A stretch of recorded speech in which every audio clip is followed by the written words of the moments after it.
Yes क्योंकि देखिए आपको हम माइक लगा हुआ है, ये बैक आप रहिएगा फरहाल से सलाम। भाई साहब अच्छा this is a portion of the cervical, ये गर्दन का है, हम इसको सर्वाइकल पोर्शन कहते हैं जो कि कंटिन्यू कर रहा है थोरेसिक के साथ, ठीक है, थोरेसिक यहाँ तक आएगा और फिर ये कमर को कंटिन्यू कर रहा है। अच्छा तो ये इट्स अ कंटिन्यूटी। और ये पेन अगर यहाँ पे पेन होगी तो ये रेफर्ड पेन, रेफर्ड से मुराद है क्योंकि इसमें से हराम मगज से नर्व्स निकल रही हैं जो यहाँ भी सप्लाई कर रही हैं और सर को भी जा रही हैं। अच्छा दैट्स वाई अगर यहाँ की प्रॉब्लम होगी तो पेन सर पे भी आ सकती है, बैक पोर्शन पे और कंधे में भी। तो ज़रूरी नहीं है कि सर का दर्द हो तो उधर प्रॉब्लम है या शोल्डर की पेन कंप्लेंट कर रहा है तो प्रॉब्लम इधर ही है। No, problem is in the neck. So it's very important. ये हिस्ट्री एग्जामिनेशन से एक चीज़ आपके मुझे अगर एक छोटी क्यूट सी बेबी के साथ मुझे याद आ गया, आजकल तो कम हुए हैं मेरे पेशेंट सडनली, ये स्कूल खुलेंगे ना मेरे पास बच्चे बड़े आते हैं नेक पेन हेडेक। इस एज के बच्चे भी हाँ दर्द में मैंने देखा है बहुत। तो ये इनको इस एज में क्यों दर्दें हो रही हैं? आईपैड? हाँ हाँ आईपैड से ज़्यादा school bags.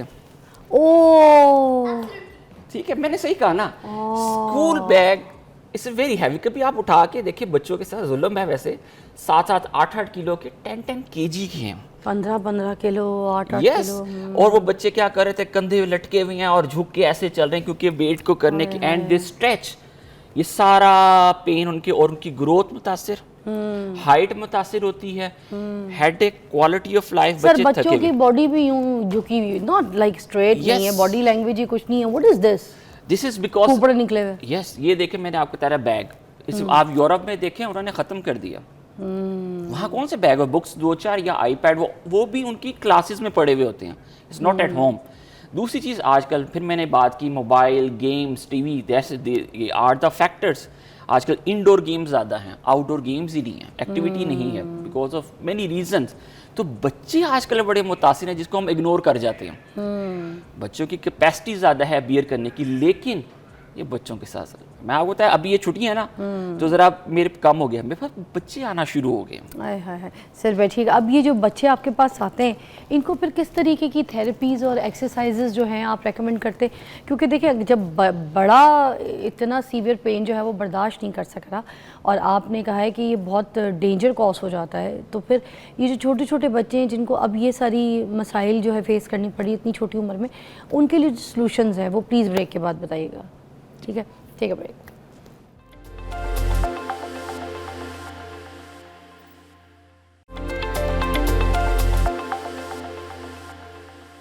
Welcome back, you watching morning with Fiza. Doctor Mahmood जो है वो हमें बता रहे हैं कुछ एक्सरसाइजेज ख़ास तौर पे उन बच्चों के लिए जिन लोगों को अब ये पेन शुरू हो गए गर्दन के।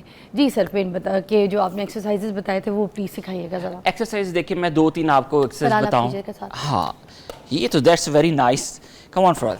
ओह बैग भी आ गया। सो इस बैग अगर ये देखिए अभी भी पोस्चर देखिए, पहले ये हैंग हुआ हुआ है एंड इट्स वेरी बैड, इसको आगे को झुक के इसको उठाना पड़ रहा है। हालांकि अभी ये वज़न कम है, नहीं वज़न तो काफ़ी है, इट्स स्टिल 3-4 kg का वेट है and it's very difficult for her.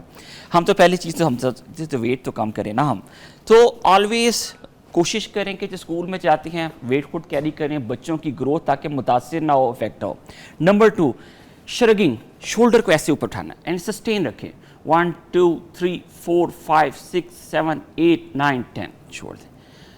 1 2 तो दीज आर द, क्या आप मूवमेंट करें आप ये, ठीक है, that's a very very important thing. Number 2 जिस हम जब हम नमाज पढ़ते हैं ना सलाम फेरते हैं, आज जैसे सलाम फेरें ऐसे, और अगर इसको सारा रेजिस्टेंस कर लें अपने हाथ से, थोड़ा सा ऐसे जोर, मेरे हाथ की तरफ जोर लगाएं। Yes, 1 2 3 4 5 6 7 8 9 10 and now for this turn शाबाश 1 2 3 4 5 6। सो एक ये हो गया। फिर आपने हाथ आगे रखना, लाइक ऐसे हाथ दोनों को पकड़ लें और आगे को जोर लगाना है, जैसे मेरे साथ देखो 1 2 3 जोर लगाना है, अगेंस्ट द रेजिस्टेंस आपने करना है। फिर दोनों बैक हाथ पीछे रखें, पीछे को जोर लगाओ, शाबाश 1 2 3 4 5 6 7 8 9 10। फिर हमने राइट साइड पे हाथ ऐसे रख के इस तरफ, फिर right and now to the left against the resistance आपने जोर लगाना है ताकि आपके नेक के चारों मसल जो हैं, सामने वाले, पीछे वाले और साइडों, ये स्ट्रॉन्ग हो जाएंगे और ये आपकी गर्दन को पिलर की तरह काम करके सपोर्ट करेंगे और आपको पेन और आपकी क्वालिटी ऑफ लाइफ, फ्लेक्शन, ये सारी चीजें इंप्रूव कर देंगी। और ये कितने सेट्स करने हैं हमने बच्चों को जब कराने? कम से कम 3 to 5। 3 to 5 मतलब ये hardly it took about 5 minute. तो ये 5 मिनट आपकी बच्चों की क्वालिटी ऑफ लाइफ और आगे को चेंज कर देगी। It's a very very important thing. और सर जो बड़े हैं उनके लिए क्या सीन है? बड़ों के लिए भी सेम एक्सरसाइजेस हैं, लेकिन उसके अंदर आप फ्लेक्शन में थोड़ा सा करते हुए तोड़ी पे रख सकते हैं, ठीक है, पीछे करते हुए सलाम कर, और श्रगिंग। और श्रगिंग के साथ अडल्ट क्योंकि usually they have pain in the shoulder as well, तो ये मूवमेंट, अच्छा, ठीक है, ताकि आपके गर्दन के मसल, यस, ये आजकल तो बैक पेन के अपर बैक बड़ी तो मैं अक्सर कहता हूँ कि सिर्फ ये एक्सरसाइज करें, इससे आपके मसल रिलैक्स होते हैं, back and you feel very very comfortable. Sir कभी कभी दिल करता है दीवार को लगो तो जो शोल्डर पीछे है ना, या फिर कोई आपको पकड़ के पीछे शोल्डर टाइट करते हैं। यस, क्योंकि जब हम इस तरह बैड पोस्चर में बैठते हैं, हाँ। तो ये देखें बैक के मसल कितने ही अपर स्ट्रेच में हैं। और यूजुअली बैड पोस्चर जो होता है उसमें जिस तरह लैपटॉप पे बैठे हैं, मोबाइल पे बैठे हैं, तो continue they sit like this, आपका ये सारे बैक।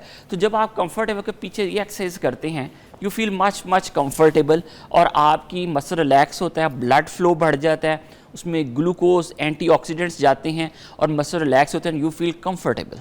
सर ये जो मसाज वगैरह होते हैं, जो ऑयल्स वगैरह होते हैं, उनको नीम गर्म कोसा करके अगर थोड़ा सा मसाज किया जाए तो क्या ये थेरेपी भी काम करती है, massage therapy? Excellent, really? Yes, मैं इट्स अ वेरी गुड। आपका मैंने फिर ये कहा मसल का स्पैज़म को ब्रेक करता है, हाँ। उसको रिलैक्स करता है, उसकी ब्लड फ्लो बढ़ा देता है, और जब आप ऑयल या कोई जेल वगैरह लगाते हैं उसको एब्जॉर्ब करके उसके फ्लो को बढ़ा देता है, मसल स्ट्रेंथ को करता है।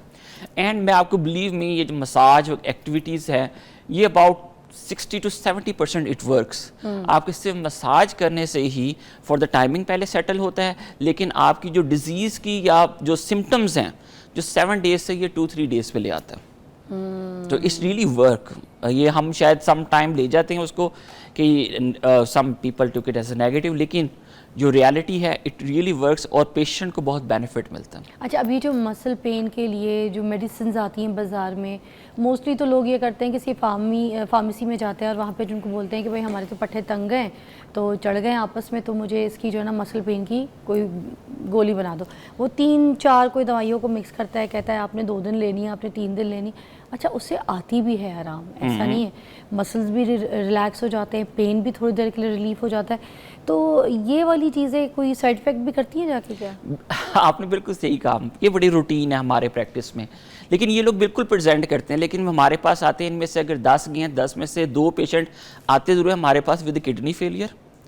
उन दवाइयों खा के या तो किडनी फेल हो गए होते हैं, या स्टमक मुतासिर हो गया होता है, या हार्ट की प्रॉब्लम आ गई होती है, या ब्लड प्रेशर शूट किया हुआ होता है। विदाउट एनी प्रिस्क्रिप्शन जो होती है, लाइक मसल स्पैज़म में सम टाइम इसमें ऐसी दवाइयाँ दी जो मसल रिलैक्सेंट हैं।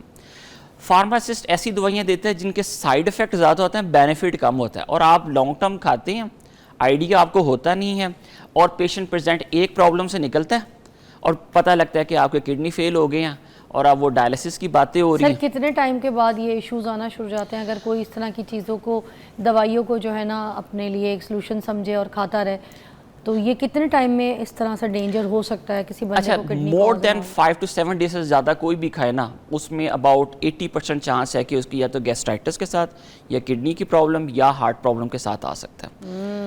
कुछ में इडियोसिंक्रेसी, कुछ की हिस्ट्रीज भी होती हैं, वो तो सिंगल डोज के साथ, मैंने मेरे पास पेशेंट सिंगल डोज के साथ विद रीनल फेलियर भी आए हुए हैं कि पहले हिस्ट्री किसी ने पूछा ही नहीं, वो पेशेंट को ऑलरेडी प्रॉब्लम चल रही थी, हिस्ट्री नहीं ली, उसने सिंगल डोज ली and they come with acute shutdown, renal failure के साथ आया, और हमें उसको बच्चा था, and we have to go for the dialysis. Sir एक पेन ऐसा भी होता है कि आप इमरजेंसी में जाएं तो ये अस्पताल जो है ये भी आपको लगा देते हैं एक ड्रिप, जिसको कहते हैं कि पेन किलर ड्रिप लगाते होते हैं, मुझे नहीं पता वो क्या होती है, उसमें क्या ऐसी चीज़ें डालते हैं, मगर उस ड्रिप से बड़ा आराम आ जाता है।